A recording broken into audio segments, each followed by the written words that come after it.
Okay, so here we are with our sheets of paper.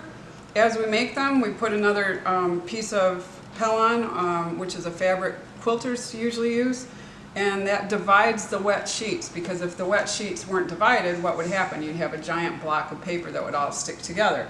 So we've got the sheets divided by the Pellon. The color will not leach through because the pigment has been completely absorbed by the cotton fiber.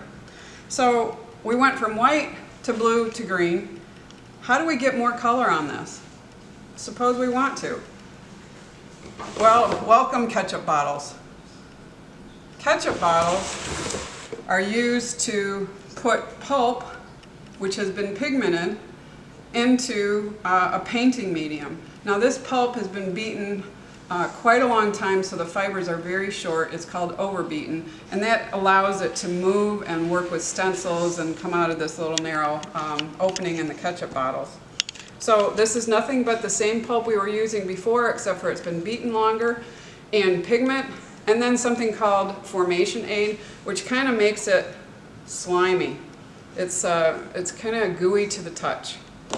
So you want to shake it, make sure you've got your finger over the lid, otherwise you'll have pulp everywhere. And you can draw with it. You can't draw terribly specifically, it is a ketchup bottle, but you can get some nice abstract patterns going.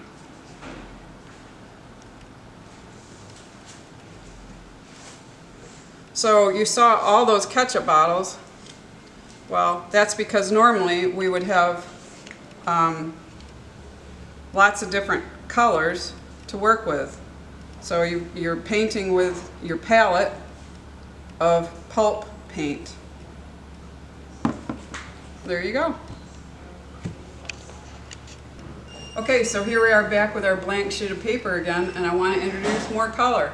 I've got blue in my pulp, my ketchup bottle, blue pulp paint, and I've got cookie cutters. Well, this allows you to use it as a frame, almost like a stencil, to put it anywhere on your paper, and then with your pulp paint, fill in that area.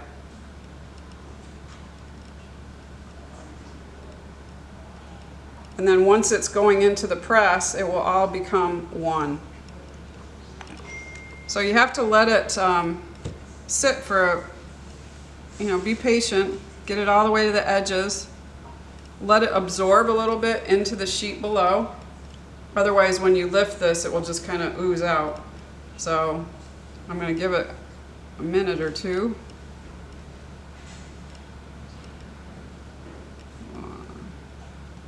This is a little bit soon, but we'll give it a try. There we go. There's a blue pulp painted heart on a sheet of mint green paper with iridescent flakes and tea leaves.